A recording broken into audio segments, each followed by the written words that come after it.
Hi, I'm Melissa. Thanks for tuning in. If you strive for a well balanced, healthy lifestyle, subscribe now and follow me on Instagram.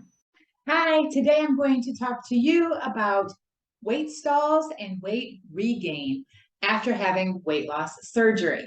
So, my name's Melissa. I am a lifestyle coach. I help women who have had weight loss surgery develop and reach their full potential. So many times we get stuck in a rut or we are fearful of what it's going to look like a couple years after having weight loss surgery, and we fall back into our old ways. And I'm here to provide long term success, the tools that you need to put in your tool belt for that long term success and to become the woman that you always dreamed of. So, of course, we've all dealt with weight stalls and regain.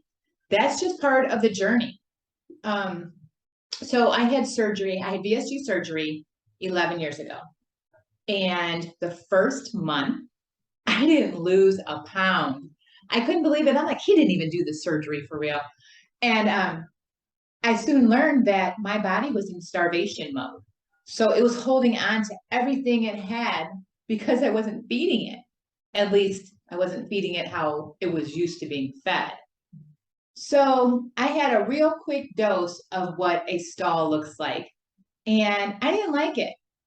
Now, I do have to say, after that first month, I started losing pretty rapidly. Maybe a stall here and there, but maybe only for a week or so.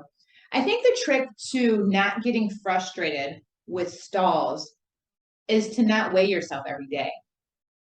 I meet so many people that weigh themselves every day. Do you weigh yourself every day? If not, drop in the comments, how often do you weigh yourself? So the first year, I bought one of the scales that keep track of everything before you could get the Bluetooth. So this just came with a chart.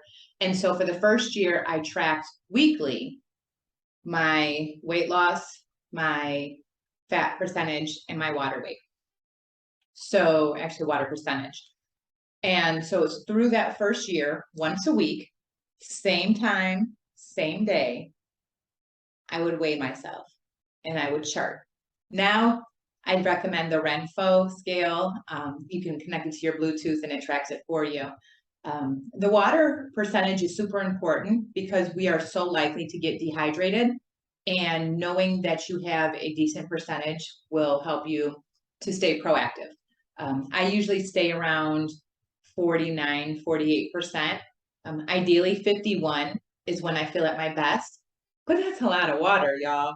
So, but anyways, once I reached my goal, first, okay, so I lost and lost and lost, but 6 months post op, I was at my goal weight.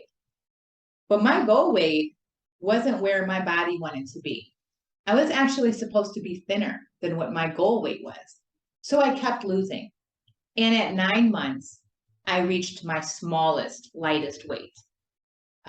So at 9 months is when I started weighing myself.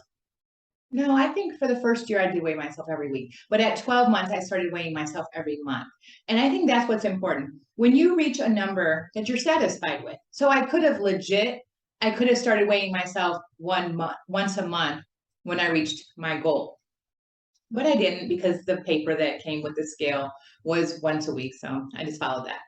But in any event, don't get wrapped up in the number. That's the moral of the story, right? When you start getting connected to that number gains power. That number should have no power over you. It should be your health, your wellness, your lifestyle, your intentional movement and activities. Knowing that when you eat a meal, you feel good after that meal. That's what matters. So, so I reached the 12 months and I balanced out. So after I got to my smallest weight at about 9 months, I did gain a little bit of weight back.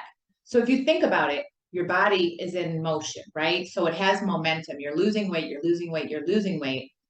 So sometimes we may get a little too thin, but it's because your body is processing, your metabolism is moving, it's doing a thing that it's never done or hasn't done for a very long time. And you have to trust that you are fueling your body correctly so that it'll run as a well-oiled machine. And so that's why I ended up losing more weight than I had anticipated, because my body was doing exactly what it was supposed to be doing. And then eventually it slowed down, it recalibrated, gained about 10 pounds back, and then I stayed the same. So it probably took from 12 to 18 months, somewhere around there, to just recalibrate, balance out. And I was a solid 145 for about 7 years. So I was eating what I was supposed to be eating most of the time. I follow the 80-20 plan. 80% of the time, I eat healthy and whole. 80% of the time, I am intentionally moving and following a workout program. But I give myself that 20% grace, because for 40 years, I lived reckless. And so 20% now compared to 100% is huge. So at about 7 years post-op, now don't get me wrong, during those 7 years, I gained a little when I got into a relationship. You know, you get that relationship weight, got comfortable, gained a little bit, and I learned about the reset. And so the reset, many people will try it. Many people will say it's stupid. Many people will say it's unhealthy. I think it's your personal preference. I think that for most of us, we are chronic dieters, and we're used to restricting, and we're used to seeing results when we restrict ourselves. So it's a mental thing. I don't know that a reset adds value. I tried one. I was about 5 years post-op, and I was in a relationship and with a well-eating man, and I gained about 10 pounds. And so I learned about a reset, and I tried it. I journaled it, and I will include it. It's a Google Doc, so I will drop the link, and feel free to look at it. I'm not a professional nutritionist, but I juice, and I'm a weight management specialist. So take it for what it's worth. I saw a little bit of results, but again, you're going to see results if you do a thing, right? You're going to see weight gain if you eat reckless. You're going to see weight loss if you burn more calories than you intake. You're going to remain the same if you are at a balanced, healthy weight and state. So, so at about 7 years, you know, I took notes, right? I always take notes. So at about 7 years, I quit smoking. So that whole time, like, I quit smoking 1 month before the surgery, stopped till 1 month after, and then started back up. Cigarettes, I always called were my best friend, but it wasn't the healthy move. If I want to live a healthy lifestyle, that was the last thing holding on that I needed to stop doing. So I quit. I quit smoking.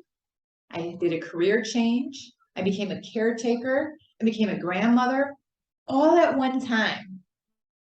That is a jolt in a lifestyle. And without surprise, I gained 20 pounds. I don't think that I really changed the way that I ate, but I was responsible for a lot of different things. The lifestyle was different. I stopped doing things that I used to do and started living a whole different lifestyle. So that 20 pounds, I don't look at it as an unhealthy 20 pounds, because I feel healthier than I've ever felt in life. But it was a 20 pounds that was taking me to the next step of my weight loss surgery journey. And at a place where I'm at now, so I made an intentional choice. I was not going to do a reset. I didn't really want to do a restrictive diet, because I'm at a place in my life where I know the right thing to do. I know that you have to burn more calories than you intake if you want to lose weight. I don't need to do a strict diet to get results, because I know how to get results the healthy and intentional way, natural way. So I practice mindful eating. And if you Google mindful eating hunger scale, that is a life changer. To evaluate your hunger and evaluate your mood and why you're eating, game changer. Because so many times I would eat because I'm bored, stressed, lonely, anxious, happy, sad, you name it. But when I really think about my insides, am I hungry? I'm at about a 4. I don't need to eat anything right now. Or when you eat and you eat something so delicious, you want to keep eating, but you take a few bites because you know your stomach is tiny. You take a few bites, oh, so good. But then you stop and evaluate. Like, I'm at about a 6. You have to have that willpower to stop. And that's hard when you're used to overeating, being gluttonous. But that is the healthy lifestyle that I signed up for, and that's the healthy lifestyle that I coach on. So I made an intentional choice.